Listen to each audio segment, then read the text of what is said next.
Good afternoon. How are you?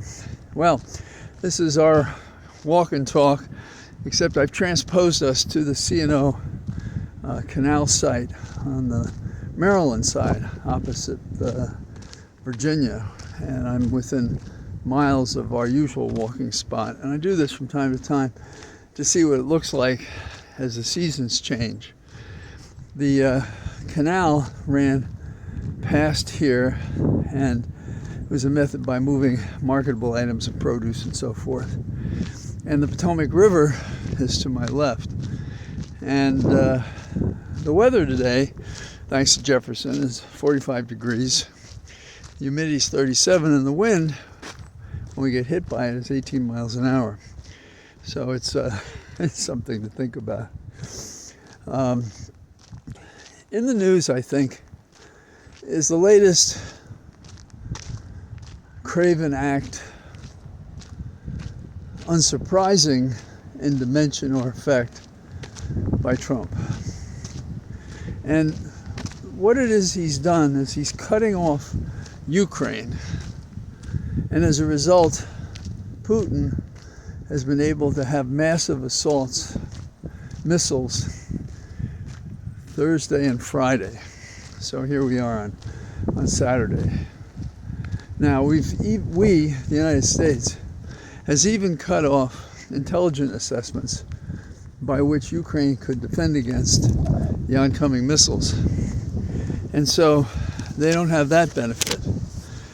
And who benefits, obviously, is Putin. And he's unloaded these massive missile assaults for several days.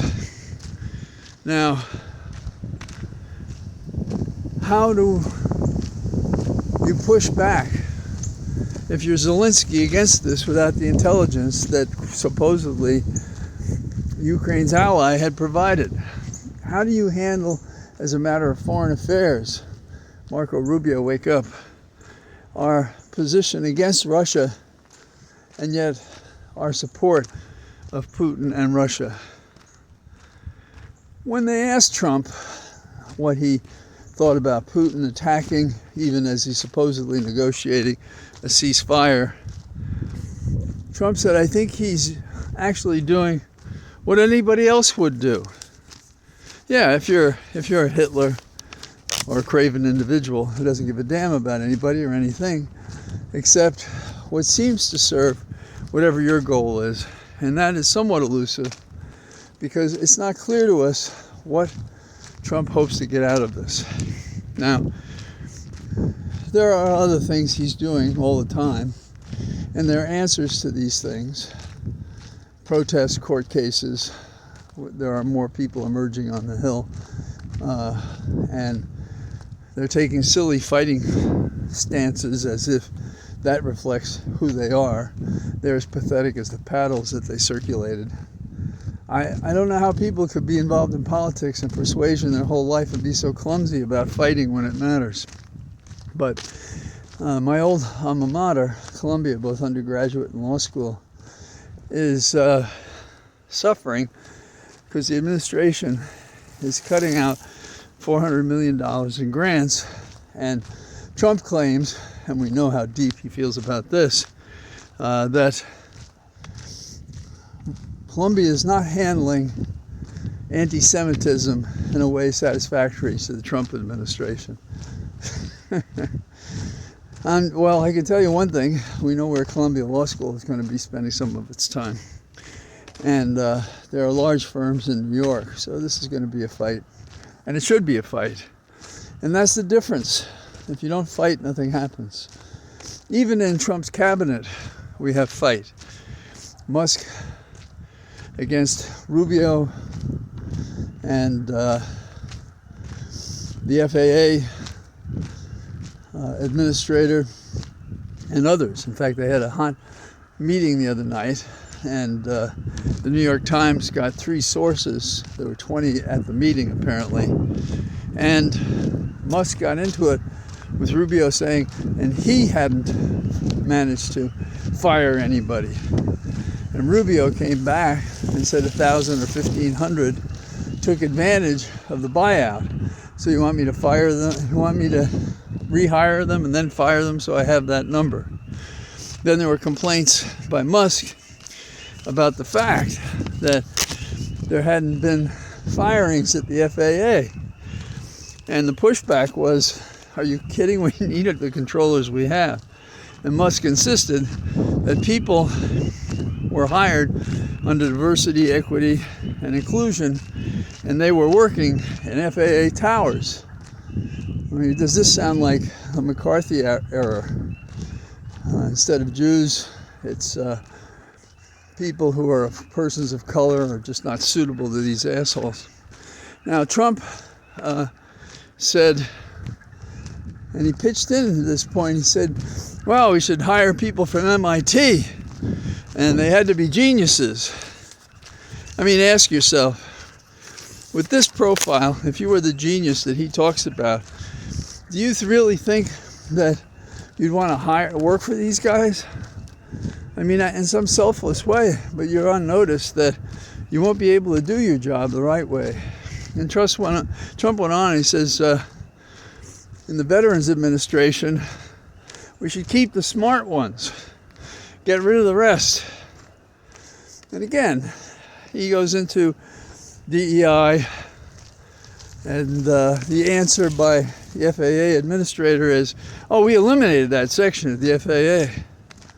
Musk entirely during the proceeding was caustic, and the question is his influence compromised? And I think it is, except you can't ignore the fact that his platform is as the richest man in the world, with tentacles and ties everywhere, and the ability through his social media, economic or not, to get the word out in a way that few other people on the planet can do. It's interesting that this goes from the highest point in the administration to the lowest. So, for example, we have in D.C., it was a memorial and a statement painted on the streets, Black Lives Matter. And now they're going to cover it over and take it away.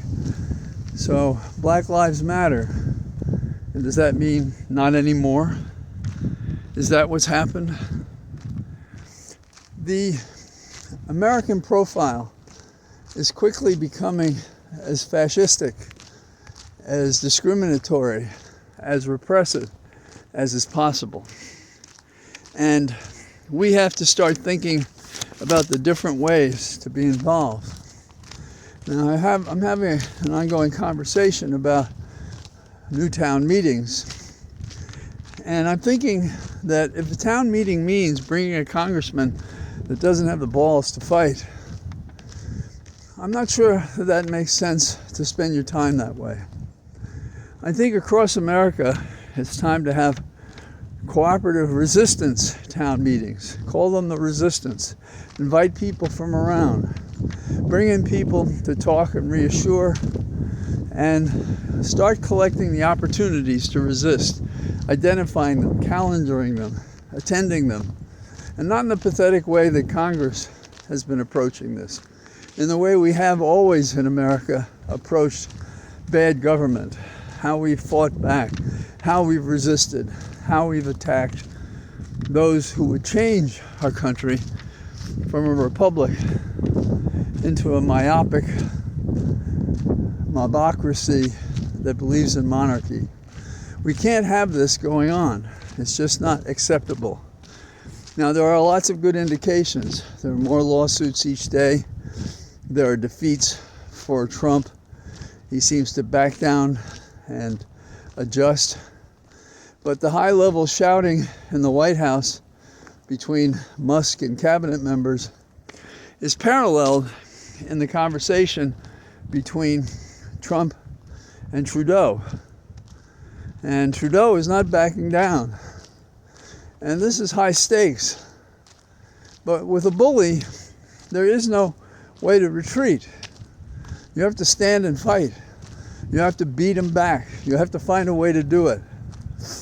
And we're going to see more of this, because when the system doesn't provide the means by which to protest and object to a bad government, and they're trying to do what they can to limit the First Amendment exertions of we the people,